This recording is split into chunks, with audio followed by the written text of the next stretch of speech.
Welcome to Democracy Now!, democracynow.org, the War and Peace Report. I'm Amy Goodman. President Trump has returned to the United States after his first foreign trip as president, where Trump faced condemnation from U.S. allies for his failure to commit the United States to fulfilling its pledges to the landmark 2015 Paris Climate Accord, among other issues. This is German Chancellor Angela Merkel speaking on Sunday after contentious meetings at NATO in Brussels and a G7 meeting in Sicily.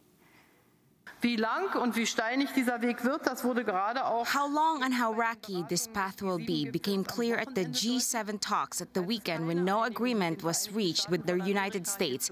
And that is why I had to say that the consultations were very unsatisfying. Zufriedenstellend waren. Natürlich Deutschland ein enger Partner der Vereinigten Staaten. Germany is, of course, a close partner of the United States.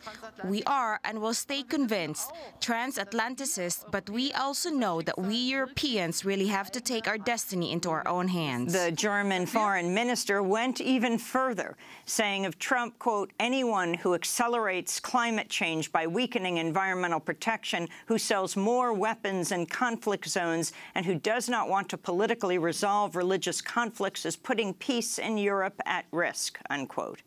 Meanwhile, French President Emmanuel Macron has said he was trying to convey a deeper significance to his long, clenched, white-knuckled handshake with President Trump in Brussels, saying it was, quote, not innocent, and that, quote, we must show that we will not make small concessions, even symbolic ones, unquote. President Trump says he'll make a final decision about whether to pull the United States out of the 2015 Paris Climate Accord this week. Back on Capitol Hill, President Trump and his administration are facing mounting questions about Trump's son-in-law and senior advisor Jared Kushner, who's now a focus of investigations into whether Trump's campaign colluded with Russia to allegedly influence the 2016 election. The New York Times reports in mid-December, Jared Kushner met with Russian banker Sergei Gorkov, who is under U.S. sanctions, as part of Kushner's efforts to establish a secret back channel with Russia after the election.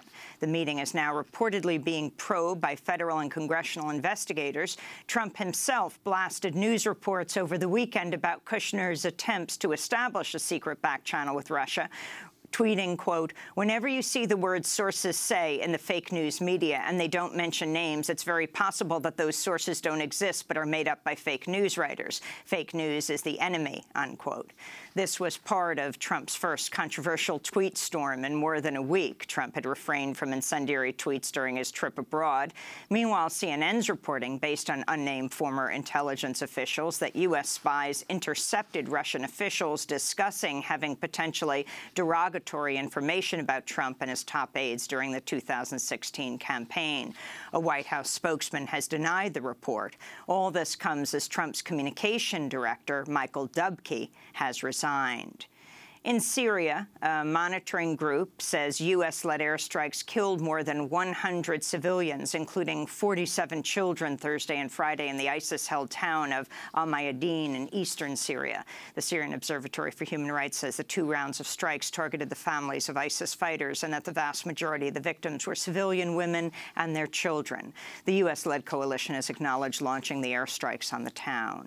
In Iraq, as many as 27 people have died after ISIS militants detonated a car bomb outside an ice cream parlor as families were gathering to break their Ramadan fast early Tuesday. Meanwhile, thousands of families continue to flee Mosul and amidst the U.S. and Iraqi military's campaign to retake the city from ISIS. Over the weekend, U.S.-led airstrikes on Old Mosul reportedly killed at least 15 civilians, including women and children. As many as 700,000 civilians have already fled Mosul amidst months of fighting. Egypt's launched airstrikes targeting militant camps in eastern Libya following a shooting rampage that killed 24 Coptic Christians on a bus heading to a monastery south of Cairo. The airstrikes came as family members held funerals for the victims of Friday's attack. وده نتيجة حاجة واحدة بس. This is the result of only one thing: negligence. Negligence from the government for not punishing these people. Negligence from the government for not punishing those in prison. We are not asking for them to be killed. We are asking for them to be tried fairly. These are killers and murderers. What did the victims do? What did we do for our children to become orphans? In Sri Lanka, more than 180 people have been killed and 500,000 people displaced amidst the worst flooding in Sri Lanka in the last 14 years. Search and rescue teams are looking for more than 100 people who are still missing. Scientists have linked torrential rains and increased flooding in Sri Lanka to climate change. Meanwhile, flooding in northern Brazil has killed at least 6 people and displaced more than 30,000 others from their homes. This comes as Brazil was rocked by a new wave of protests Sunday demanding the ouster of President Michel Temer over charges of corruption. To see our interview with the ousted President Dilma Rousseff, go to democracynow.org. In Colombia, authorities have agreed to invest tens of millions of dollars in new hospitals, highways, and infrastructure in the state of Choco following a massive 18-day civic strike by residents of the port city of Buenaventura. The strike prevented hundreds of thousands of tons of cargo from reaching the port. Meanwhile, a nationwide strike by teachers in Colombia is continuing into its 3rd week as teachers demand better pay and working conditions and more investment in education for students. In Spain, taxi workers have launched a nationwide strike today to protest Uber and other Wall Street-backed ride-hailing services. The strike comes after thousands rallied in Madrid Saturday to protest austerity measures, demonstrating under the slogan, "Bread, Work, a Roof, and Equality." More than 1,000 Palestinian prisoners in Israeli jails have ended their 40-day hunger strike after Israeli authorities reportedly agreed to compromise on a slew of prisoner demands. The Palestinian Prisoner Solidarity Network says up to 80% of the prisoners' demands had been met, including increased family visitation rights, more access to telephones, more education for child prisoners, and better ventilation in overcrowded prisons. Family members of prisoners celebrated the end of the hunger strike, which was declared on the eve of Ramadan. Thank God, a greeting to the prisoners in the holy month of Ramadan, the month of blessing. May God keep you healthy and make you stronger until you are free from the prison. Our prisoners, our lovers, we hope that you always stay well. In Afghanistan, at least 18 people were killed in a Taliban suicide bombing on the first day of Ramadan. Officials say the attack in Khost province was targeting Afghan security forces, but that the victims were mainly civilian. In Morocco, protest leader Nasser Zefzafi has been arrested following nationwide protests Sunday night. Zefzafi has emerged as the leader of an economic justice movement that was sparked by the death of fish seller Mouchin Fikri, who was crushed to death in the compactor of a garbage truck while he was trying to retrieve fish confiscated by police in the northern city of Al Hoceima last October. Back in the United States, in Portland, Oregon, more than 1,000 people gathered for a vigil Saturday to honor retired Army veteran Ricky Best and the recent college graduate Tulishin Merdin Damkri Mechi, who were fatally stabbed as they tried to defend 2 girls against an Islamophobic attack on a commuter train Friday. The 2 young women, one of whom wore a Muslim hijab, were riding the Portland light rail when Jeremy Joseph Christian, who's white, started shouting ethnic and religious slurs at them.